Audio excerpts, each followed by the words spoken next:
Karibu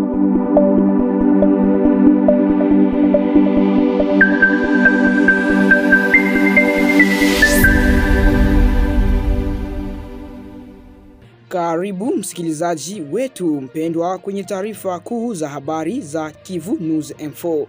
Mimi ni Leta Pepele ambaye anakuletea habari hizi. Katika toleo la leo tunakuletea habari mbalimbali kutoka mashariki na maeneo mengine ya Jamhuri ya Kidemokrasia ya Kongo, ambako hali ya usalama na ya kibinadamu inaendelea kuwa ya changamoto katika maeneo kadhaa. Tutaanza na taarifa kutoka Bukama mkoani Holomami, ambako hali ya utulivu inaanza kurejea baada ya siku ya taharuki iliyogubikwa na milio ya risasi. Baadaye tutaelekea Nyabiondo wilayani Masisi, ambako mlipuko mkubwa ulisababisha hofu miongoni mwa wananchi. Pia tutakuletea habari kutoka Jugu mkoani Ituri, ambako wanamgambo wa CRP wamechukua udhibiti wa eneo la Lenga, huku hali ya kibinadamu ikiendelea kuzorota katika wilaya za Fizi, ambako maelfu ya wananchi wamekimbia porini kutokana na mashambulizi. Wakati huo tutakuletea hatua mpya iliyotangazwa na serikali ya Jamhuri ya Kidemokrasia ya Kongo kuhusu changamoto wa kuwavua silaha waasi wa FDLR kabla ya kuhitimisha na taarifa kutoka Balengera mjini Butembo, ambako mashambulizi ya watu wenye silaha yamesababisha vifo, majeruhi na ukosefu na uharibifu wa mali nyingi. Hizo ni habari ambazo tunakuandalia kwa siku ya leo. Basi baki nasi ili kupata mwendelezo wa habari hizo.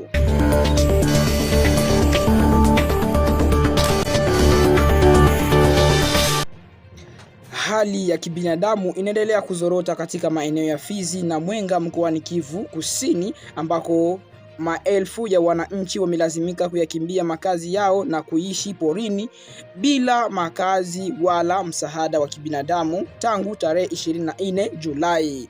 Kwa mujibu wa vyanzo vya ndani, wakaaji wa vijiji vya Mulima, Pwenzero na Rugezi katika wilaya ya Fizi pamoja na vijiji vya Kipupu, Mikenge na Kiseke katika wilaya ya Mwenga wamekimbilia porini wakihofia usalama wao. Vyanzo hivyo vinaeleza kuwa wimbi hilo la wakimbizi limesababishwa na mashambulizi ya mabomu yanayodaiwa kurushwa kwa kutumia ndege zisizo na rubani za kujitoa muhanga ambazo zimedaiwa kutoka Rwanda. Mashambulizi hayo yalianza tarehe 24 Julai na yanaelezwa kuendelea katika maeneo hayo. Tahadhari kuhusu hali hiyo imetolewa na mbunge wa kitaifa aliyechaguliwa katika wilaya ya Fizi, Profesa Nyamangyoku Ishebwela, ambaye amesema kuwa wananchi wanakabiliwa na janga kubwa la kibinadamu. Kwa mujibu wa mbunge huyo, hata raia waliojeruhiwa katika mashambulizi hayo wanashindwa kupata huduma za matibabu kutokana na mazingira magumu yaliyopo eneo hilo. Akinukuliwa, Profesa Nyamangyoku Ishebwela amesema hivi: wakati huu ninapozungumza nanyi, wananchi wetu bado wanaishi porini. Walioumia hawana mahali pa kupata matibabu, watoto wanakufa kwa njaa, na wale waliobaki wanalala nje bila makazi, wakikabiliwa na mvua, baridi na magonjwa mbalimbali. Hiyo ilikuwa ni maneno ya mbunge huyo. Mbunge huyo amelani vikali mashambulizi hayo na kutoa wito kwa jeshi la Jamhuri ya Kidemokrasia ya Kongo FARDC kutekeleza jukumu lake la kulinda wananchi pamoja na mipaka ya taifa. Wakati huo, mbunge huyo ameitaka serikali ya Jamhuri ya Kidemokrasia ya Kongo kuchukua hatua za haraka kwa kuwapatia waathiriwa msaada wa dharura na chakula pamoja na mahitaji mengine muhimu. Katika ujumbe wake kwa wakaaji wa maeneo ya nyanda za juu za kati za Fizi na Mwenga, Profesa Nyamangyoku Ishebwela amewapongeza wananchi kwa kuendelea kuwa na moyo wa uvumilivu licha ya hali ngumu wanayoipitia katika eneo hiyo. Pia amewakumbusha kauli ya Rais Felix Antoine Tshisekedi inayosema giza halita dumu milele. Hiyo ilikuwa ni neno kuu ambayo Nyamangyoku aliweza kuwakumbusha wananchi na kusema kuwa giza haitadumu milele, ni kusema wakati wowote amani inaweza kurejea. Kauli hiyo anasema inapaswa kuwapa matumaini wananchi wanaoendelea kukabiliwa na changamoto za usalama na kibinadamu. Hiyo ndiyo hali ya kibinadamu ilivyo kwa sasa katika maeneo ya Fizi na Mwenga mkoani Kivu Kusini, ambako maelfu ya wananchi wanaendelea kuishi katika mazingira magumu wakisubiri msaada wa haraka kutoka kwa serikali na mashirika mengine ya kiraia.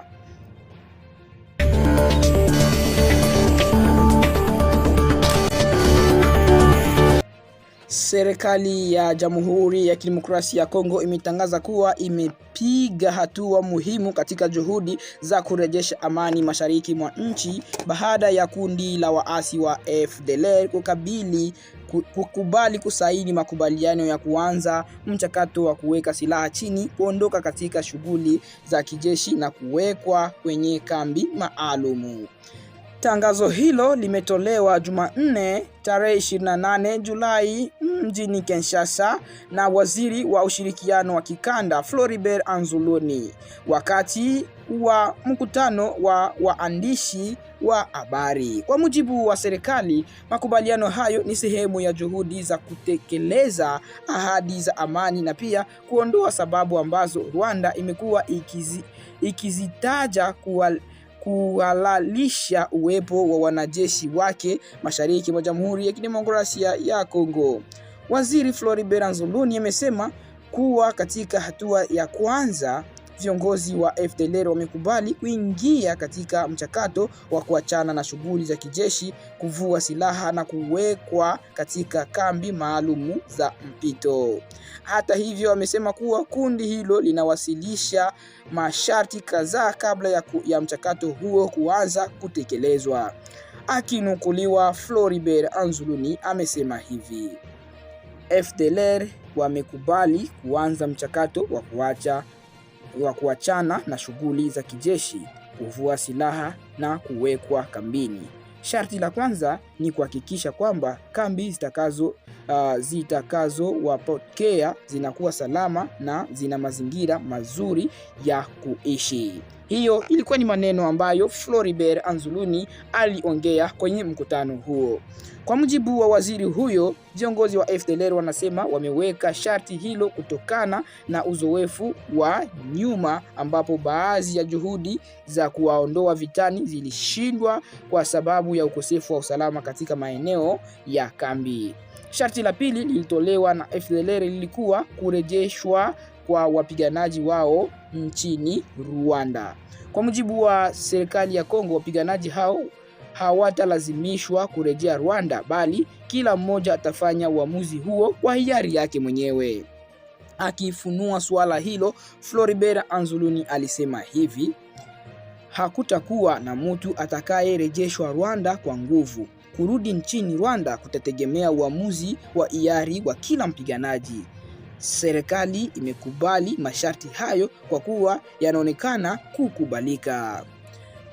Mbali na hatua ya kuvua silaha, serikali imesema FDLR pia wamekubali kuwa katika hatua ya pili watalivunja rasmi kundi lao na kusitisha shughuli zote za uasi. Tangazo hilo linakuja wakati juhudi mbalimbali za kidiplomasia na za kijeshi zinaendelea kutafuta suluhisho la kudumu la mgogoro wa usalama mashariki mwa Jamhuri ya Kidemokrasia ya Kongo. Serikali ya Kinshasa imeamini kuwa kutekelezwa kwa makubaliano hayo kunaweza kuondoa sababu zinazotolewa na Rwanda kuhusu uwepo wa vikosi vyake nchini DRC na hivyo kusaidia kupunguza mvutano wa usalama katika maeneo fulani ya mashariki mwa DRC. Inafaa kukumbuka kuwa operesheni ya kuwasaka na kuwavua silaha na kuwarejesha waasi wa FDLR ilizinduliwa tarehe 23 Machi mjini Kisangani na jeshi la FARDC. Hata hivyo, hadi sasa hakukuwa na maendeleo makubwa yaliyokuwa yameripotiwa kabla ya kutangazwa kwa makubaliano haya mapya. Hiyo ndiyo taarifa kuu na ilikuwa inahusu hatua mpya iliyotangazwa na serikali ya Jamhuri ya Kidemokrasia ya Kongo katika mchakato wa kuwavua silaha waasi wa FDLR. Sasa macho ya wengi yanaelekezwa katika utekelezaji wa makubaliano hayo na mchango wake katika kuimarisha amani na usalama wa mashariki mwa DRC.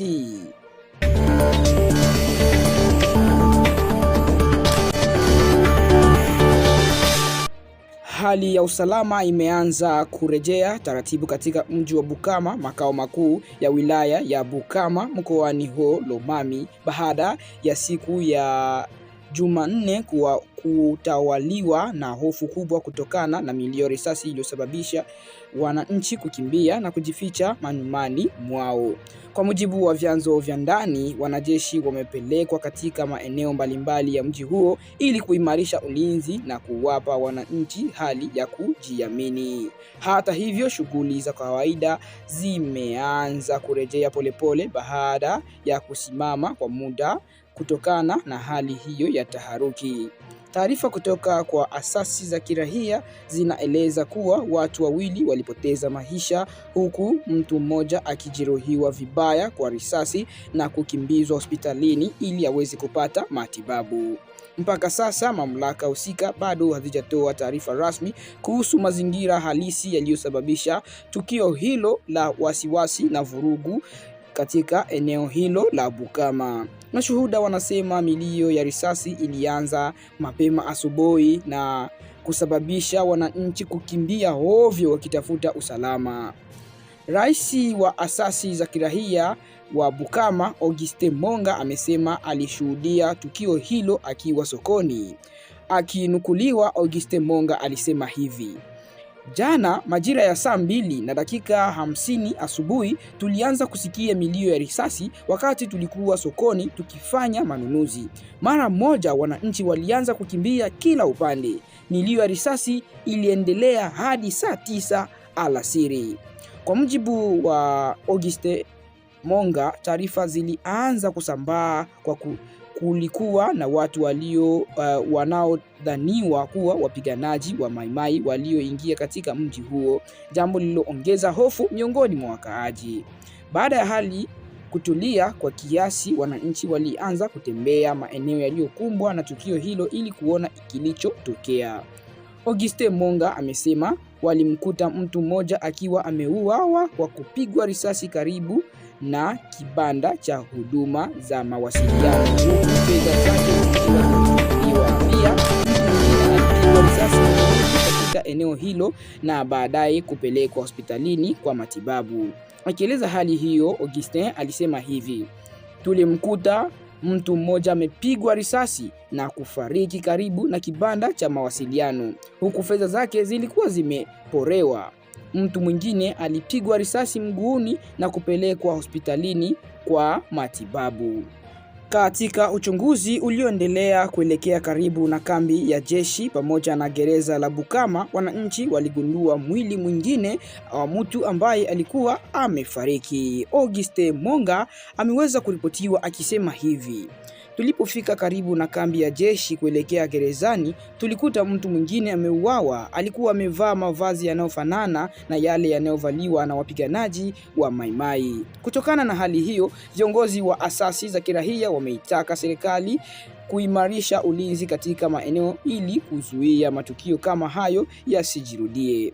Wanasema ushirikiano kati ya wananchi na vyombo vya usalama ni muhimu ili kuwabaini na kuwakamata watu wanaohusika na vitendo vya uvunjaji wa amani.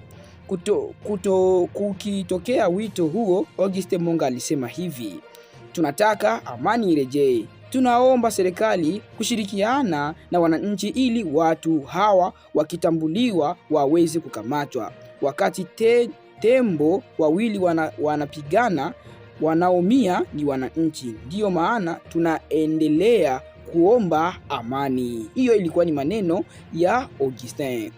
Kwa sasa hali inaonekana kuwa imetulia katika mji wa Bukama, ingawa wananchi bado wanaendelea kuwa na uangalifu wakisubiri tamko rasmi kutoka kwa mamlaka kuu kuhusu kilichotokea na hatua zitakazochukuliwa ili kuhakikisha usalama unaendelea katika eneo hilo na usalama huo uweze kuimarishwa. Hiyo ndiyo hali ya usalama ilivyo kwa sasa katika mji wa Bukama mkoani Lomami, ambapo utulivu umeanza kurejea baada ya siku ya taharuki iliyosababishwa na milio ya risasi.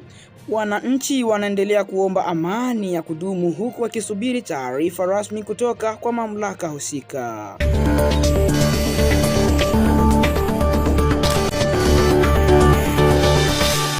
Hali ya taharuki iliweza kutawala mjini Nyabiondo katika wilaya ya Masisi mkoani Kivu Kaskazini baada ya mlipuko mkubwa kutokea Jumanne tarehe 28 Julai katika eneo lililoathiriwa na waasi wa M23. Kwa mujibu wa vyanzo mbalimbali vya ndani, mlipuko huo unadaiwa kutokea na kwa kufuatia mashambulizi iliyofanywa na ndege isiyo na rubani ya kijeshi katika sekta ya Oso Banyungu. Viongozi wa kijamii na watu wa mashuhuri wa eneo hilo wamesema ndege hiyo ilionekana angani majira ya saa 3 asubuhi kabla ya milipuko miwili kuweza kusikika karibu na kanisa la Katolika la hapo Nyabiondo. Kwa mujibu wa vyanzo hivyo, milipuko hiyo ililenga nafasi iliyokuwa ikishikiliwa na waasi wa M23. Mlipuko huo ulisababisha hofu kubwa miongoni mwa wakaaji. Shughuli za kijamii na za kiuchumi ziliweza kusimama kwa saa kadhaa, huku familia nyingi zikikimbia makazi yao kwa hofu ya kuzorota kwa hali ya usalama. Hata hivyo, kufikia Jumatano hali imeanza kutulia. Wakaaji waliokuwa wamekimbilia maeneo salama wameanza kurejea nyumbani tangu Jumanne jioni na wengine katika saa za asubuhi za Jumatano. Kwa mujibu wa taarifa zilizokusanywa kutoka eneo hilo, hakuna miundombinu ya kiraia iliyoharibiwa na milipuko hiyo. Vyanzo vya ndani vinaeleza kuwa eneo lililolengwa lilikuwa linatumiwa na waasi wa M23. Licha ya hali kuweza kutulia, tukio hilo limeongoza hofu kwa wananchi ambao tayari wamekuwa wakikabiliwa na ukosefu wa usalama na kuyahama makazi yao mara kwa mara kutokana na mapigano yanayoendelea katika maeneo hayo. Hadi sasa hakuna taarifa rasmi kuhusu idadi ya waliouawa au kujeruhiwa. Vyanzo vya ndani vinaeleza kuwa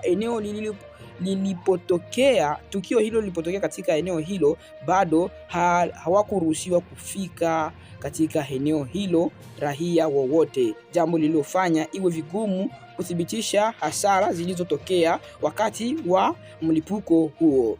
Kwa upande wake, mamlaka za kijeshi bado hazijatoa tamko rasmi kuhusu mazingira ya tukio hilo wala matokeo ya operesheni hiyo inayodaiwa kufanyika. Wakati huo huo, mapigano yanaendelea katika maeneo mbalimbali ya sekta ya Oso Banyungu, ambapo wapiganaji wa wazalendo wanaendelea kushirikiana na jeshi la Jamhuri ya Kidemokrasia ya Kongo na kuendelea kufanya mapambano dhidi ya waasi wa M23. Mapigano hayo yanaendelea kuzidisha hali ngumu ya kibinadamu katika wilaya ya Masisi. Wananchi wengi wameendelea kukimbia makazi yao, shughuli za kijamii kuweza kusimamishwa, na huku upatikanaji wa huduma muhimu ukiendelea kuwa mgumu kutokana na hali ya usalama katika maeneo hayo yenye kukumbwa na vita mara kwa mara. Hiyo ndiyo hali ilivyo katika eneo la Nyabiondo wilayani Masisi, ambako utulivu umeanza kurejea baada ya mlipuko mkubwa uliosababisha taharuki miongoni mwa wananchi. Hata hivyo, hali ya usalama inaendelea kufuatiliwa karibu, huku wakaaji wakisubiri taarifa rasmi kutoka kwa mamlaka kuu kuhusu tukio hilo na maendeleo ya mapigano yanayoendelea katika eneo hilo.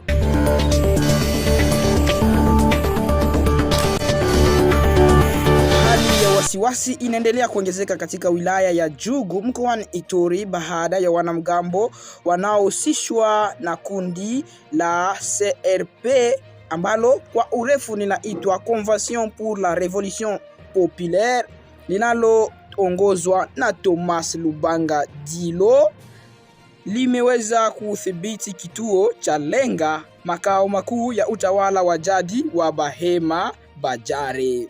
Kwa mujibu wa vyanzo vya usalama vya eneo hilo, wanamgambo hao waliingia katika mji wa Lenga tangu Jumatatu tarehe 27 Julai bila kukutana na upinzani wowote kutokana na kutokuwepo kwa vikosi vya jeshi vya Jamhuri ya Kidemokrasia ya Kongo katika eneo hilo. Taarifa zinaeleza kuwa wanamgambo hao waliingia wakifyatua risasi angani kama ishara ya kuonyesha kuwa wamechukua udhibiti wa maeneo hayo. Wakati huo huo, video iliyosambaa kwa kasi kwenye mitandao ya kijamii inaonyesha zaidi ya watu 50 wenye silaha wakifanya kazi za usafi wa jamii maarufu kama Salongo mbele ya ofisi ya utawala wa sheferi ya Bahema Bajare. Kwa mujibu wa vyanzo vya ndani, baada ya kuingia mjini humo, wanamgambo waliwataka wananchi kuendelea na shughuli zao za kila siku. Hata hivyo, walitoa pia ujumbe wa kuishtumu serikali ya Jamhuri ya Kidemokrasia ya Kongo na jeshi lake. Kutokana na hali hiyo, wakaaji wa Lenga wameendelea kuishi katika hofu na sintofahamu, wakihofia kuzorota zaidi kwa hali ya usalama. Viongozi wa kimila pamoja na watetezi wa haki za kibinadamu wamekosoa hatua ya kundi hilo, wakisema kuwa linakiuka makubaliano ya usitishaji wa mapigano wa upande mmoja yaliyotangazwa tarehe 14 Mei kwa lengo la kuunga mkono juhudi za kurejesha amani katika eneo hilo. Mashirika ya kiraia yanaonya kuwa iwepo hatua za haraka za kiusalama hazitachukuliwa, kuna hatari ya kuzuka tena kwa mapigano makali ambayo yataendelea kuhatarisha maisha ya wananchi wa eneo hilo la Lenga. Kutokana na hali hiyo, viongozi wa eneo la Bahema Bajere wameiomba serikali ya Jamhuri ya Kidemokrasia ya Kongo kupeleka haraka vikosi vya FARDC katika mji wa Lenga ili kurejesha mamlaka ya serikali na kuhakikisha usalama wa raia. Hadi sasa, uongozi wa kijeshi wa mkoa wa Ituri bado haujatoa tamko rasmi kuhusu tukio hilo wala hatua zinazotarajiwa kuchukuliwa. Hiyo ndiyo hali ya usalama iliyo kwa sasa katika eneo la Lenga wilayani Jugu mkoani Ituri, ambako wananchi wanaendelea kusubiri hatua za serikali huku wakihofia kuzorota zaidi kwa hali ya usalama iwepo suluhisho la haraka halitapatikana. Asante kuwa pamoja na Kivu News Info.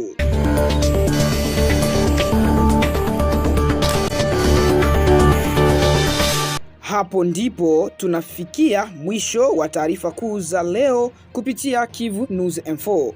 Leo tumekuletea habari kuu kuhusu hali ya usalama iliyo Bukama, mlipuko uliotokea Nyabiondo katika wilaya ya Masisi, hali ya wasiwasi huko Jugu mkoani Ituri, pamoja na hali ya kibinadamu inayozidi kuwa mbaya katika wilaya ya Fizi na Mwenga. Pia tumekuletea taarifa kuhusu hatua mpya ya serikali ya Jamhuri ya Kidemokrasia ya Kongo katika mchakato wa kuvua silaha waasi wa FDLR na mashambulizi yaliyotikisa manispaa ya Bulengera mjini Butembo. Kwa niaba ya waandishi na timu yote ya Kivu News Info, tunakushukuru kwa kuweza kuchagua na kuendelea kufuatilia radio yetu. Endelea kuwa nasi kwa habari za uhakika, za haraka na zenye kuaminika kutoka Jamhuri ya Kidemokrasia ya Kongo na ukanda wa maziwa makuu. Mimi ni msomaji wako Leta Pepele. Asante kwa kuwa nasi. Tukutane tena katika taarifa nyingine za habari. Kwa heri.